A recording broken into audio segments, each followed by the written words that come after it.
लीजिए सुनिए डॉक्टर नर्मदा प्रसाद गुप्त की लिखी कहानी महुआ का पेड़। मेरी यानी समीर गोस्वामी की आवाज में।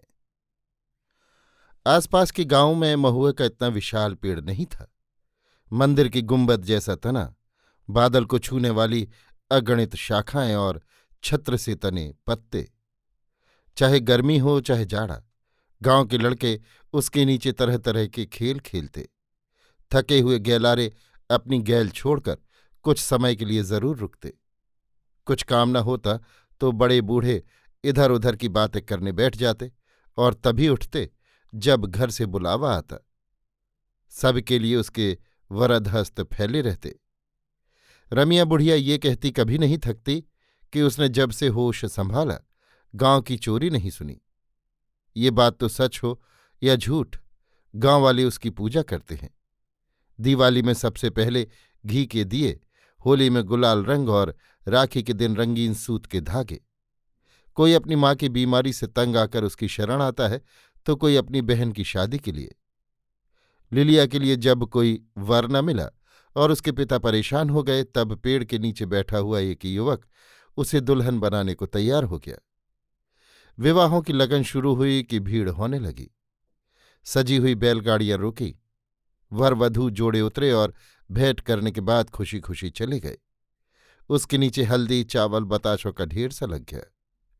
एक दिन एक सजी कार भी रुकी। गांव के लड़के लड़कियों ने उसे घेर लिया, जैसे वे पहले से बाट देख रहे थे। कार की अगली सीट से उतरकर एक वृद्ध ने दूसरी खिड़की खोली और धीरे से कहा, बहू, ये पेड़ हमारे गांव का देवता है, उतरकर भेंट करना पड़ती है। ये हमारे कुल में होता आया है। नववधू ने महुआ की तरफ दृष्टि डाली। ऐसा पेड़ उसने शहर में न देखा था। उसके पिता के बंगले के सामने 2-4 पेड़ थे, पर उसके सामने सब बौने से लगे। उसने एकदम कहा, हाउ फियरफुल बट ब्यूटीफुल प्रकाश, यानी कितना भयावना परंतु सुंदर। वृद्ध सुनकर चकित रह गया। वधू अपने पति का नाम ले रही थी। क्या हुआ, पढ़ी लिखी लड़कियां ऐसा ही करती होंगी। कुछ संकोच से उन्होंने फिर दोहराया, बहू, उतरकर भेंट कर लो। बहू ने प्रकाश से कहा, किससे, पेड़ से? What nonsense, embracing the tree, यानी वृक्ष को आलिंगन करना कितनी मूर्खता है। प्रकाश कुछ न बोला। उसने शहर की लड़कियों से बातें की थीं, उसने वाद विवाद किया था, खेल खेला था। व्यवहार में वो बड़ा कुशल माना जाता था, परंतु यहां क्या जवाब देता। वृद्ध नौकर पिता के समान था। वो 2 साल का था जब माँ उसे छोड़कर चली गई। तभी से वो पेड़ के नीचे खेला था। कितनी बार गिरा था, उठा था, और कितनी बार उसने उसके मोती से सफेद महुए चूसे थे। सब कुछ उसके दिमाग में चित्र की तरह उभर उठा था। तारा शहर की थी, बीए तक पढ़ी थी। वो सब कैसे समझती। प्रकाश ने उसकी बात का बुरा न माना। ड्राइवर से कहा, नत्थु चलो। वृद्ध संकेत समझ गया और बोला, भैया चलो, मैं आता हूं। वो पेड़ के नीचे पहुंचकर रो पड़ा। मन ही मन विनती की, देवता दोनों को खुश रखना। गांव वाले लौट गए। निमिया ने जोर से कह ही दिया, देखो तो बाईजोग फैशन, जाने का हुए। कार एक तिमंजिले के सामने रुकी। निहारन हुआ और तारा को सजे कमरे में बैठाया गया। गांव की स्त्रियां देखने को आने लगीं। कोई कपड़े देखती और कोई गहने, कोई सोफा सेट और कोई बर्तन। तरह तरह की बातें हो रही थी। तारा शांत बैठी सुन रही थी। एक वृद्धा ने सबके बीच में कहा, देखो तो बहू ने महू खुनी भेंटो। तीसरी, भेंट को आर न हुए तो महुआ है, बहू से भेंट करन। चौथी, सगुनिया कहें ऐसे ही भाव तो। सब अपने अपने हाथों को नचाकर बात करती रहीं। तारा सोच रही थी कि क्या पेड़ भेंट करने आ सकता है। बिल्कुल झूठ, कोरा अंधविश्वास। गांव की स्त्रियां जो ठहरी, एकदम बेपढ़ी लिखी। कहीं पेड़ चलता है, अगर चलेगा, और फिर महू की तरह पेड़, मोटे तना सा चौड़ा वक्ष और लंबी शाखाओं सी भुजाएं। चलता होगा तो धरती डोलती होगी। उसे पसीना आ गया और शरीर कांप गया। रात हुई। तारा को अलग कमरे में रखा गया था। वहां केवल उसकी ननद थी। ननद थकी थी, बातें करती करती सो गई। जाग रही थी तारा। नई जगह नींद मुश्किल से आती है, पुरानी जगह याद आती है पुरानी बातें। तारा को गांव अच्छा न लगा था। न उसकी तरह पढ़ी लिखी सहेलियां थी और न मनोरंजन के साधन। सारे दिन वो गूंगी सी बैठी रही थी। कैसी स्त्रियां थीं, कैसी लड़कियां, बूढ़ी और मूर्ख। कहती थी कि महू उससे भेंट करने आएगा। महू एक पेड़, कार पर बैठे बैठे देखा था, दूर से कितना भयंकर। रात के अंधेरे में महू का धुंधला चित्र सामने खिंच गया। उसे ऐसा लगा जैसे पूरा पेड़ हिलता डुलता चला आ रहा हो। अपनी डालों को बढ़ाकर उसे लपेटने के लिए उसे एकदम पसीना आ गया। रोम रोम खड़े हो गए और अनजाने एक चीख निकल गई। घर के लोग अभी अभी सोए थे, सब जग गए। ननद प्रेमा तुरंत उठ बैठी और पूछने लगी, क्या हुआ भाभी, कोई सपना देख रही थी क्या? प्रकाश दौड़कर नीचे आ रहा था, लज्जावश जीने पर ही रह गया। उसके पिता वहां खड़े थे और प्रेमा से पूछ रहे थे, क्या हुआ बहू को बेटी? तारा क्या बताए? क्या वो ये कह दे कि महू का पेड़ दिखाई दिया था स्वप्न में? नहीं, कदापि नहीं।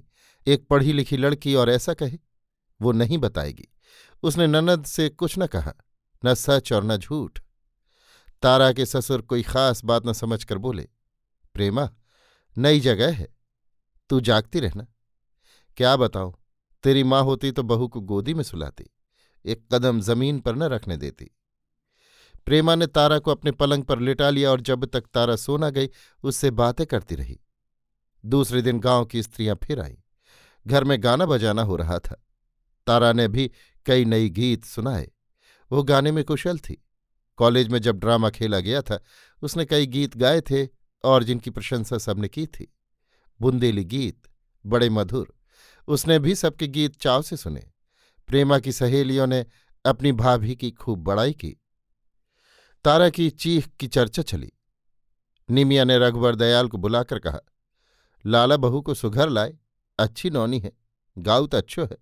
हमने सुनी कि रात के बहू चीखी हती। बहू को गां बजा के भेंट को आर काय नहीं करा देत। भौजी, अब तुम ही जानो, बहू मान जाए तो आज ही करा दे। बाजे हम बुलाएं देत। बुलाओ तुम। थोड़ी देर में ही बाजे बजने लगे।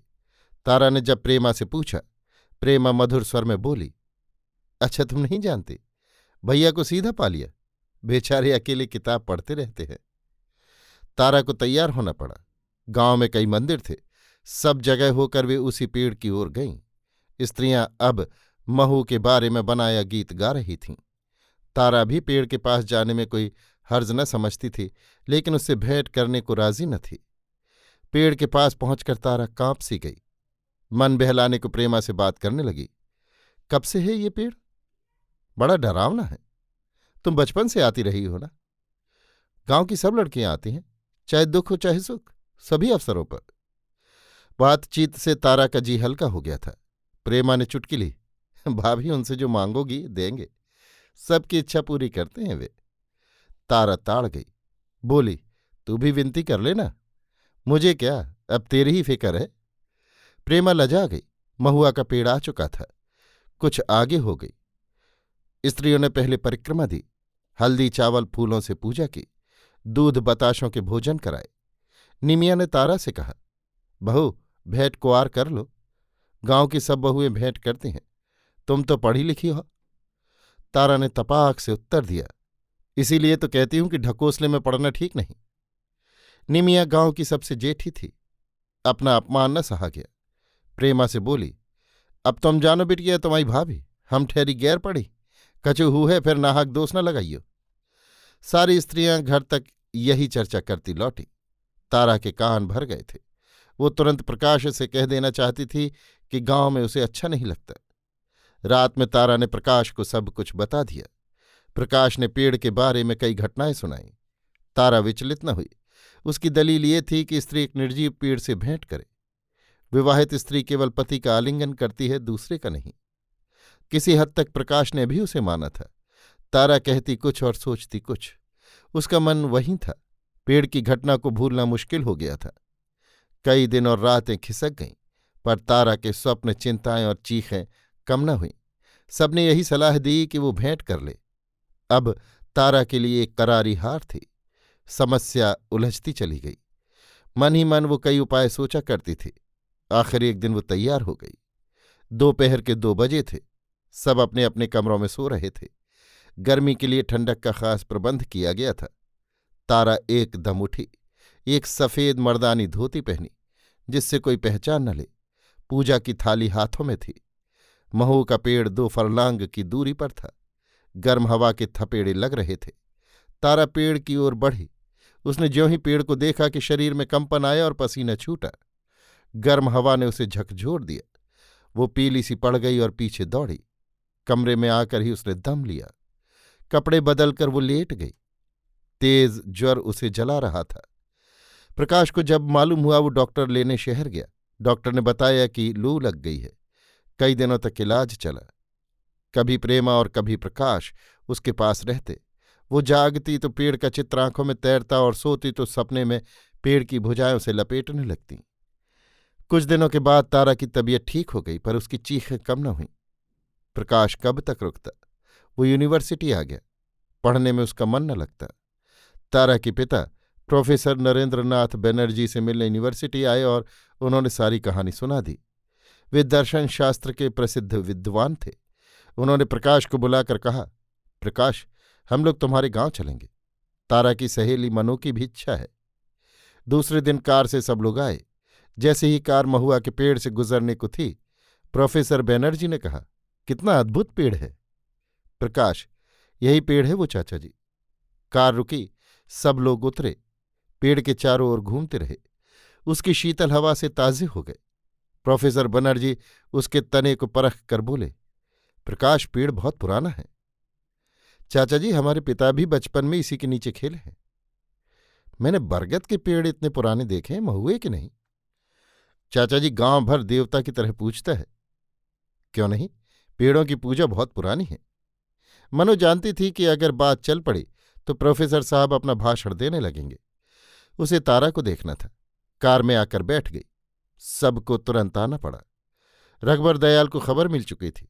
उन्होंने बड़ी आव भगत से प्रोफेसर साहब को लिया। तारा मनु को पाकर फूली न समाई। दोनों में बातें होती रहीं। उलाहने चलते रहे। तारा में नया उत्साह सा भर गया। 4-5 दिन प्रोफेसर बनर्जी रोज रात को भाषण दिया करते थे। गांव के स्त्री पुरुष संध्या से ही मैदान में जमा हो जाते थे। तारा भी सुना करती और दिन में उन्हीं बातों को उनसे पूछा करती। एक रात पर्वतों, नदियों और पेड़ों के बारे में भाषण हुआ। उन्होंने पेड़ों की पूजा पर जोर दिया। पेड़ों के इतिहास, पूजा के रूप और उनसे संबंधित किंवदंतियों को विस्तार से सुनाया। गांव के लोग बड़े खुश हुए। दूसरी सुबह सब लोग महू की पूजा करने गए। प्रोफेसर बनर्जी ने सबसे पहले हल्दी, चावल और फूल चढ़ाए। उसके बाद सबने परिक्रमा की। उन्होंने तारा से कहा, बिटिया, पेड़ हमारे पिता हैं।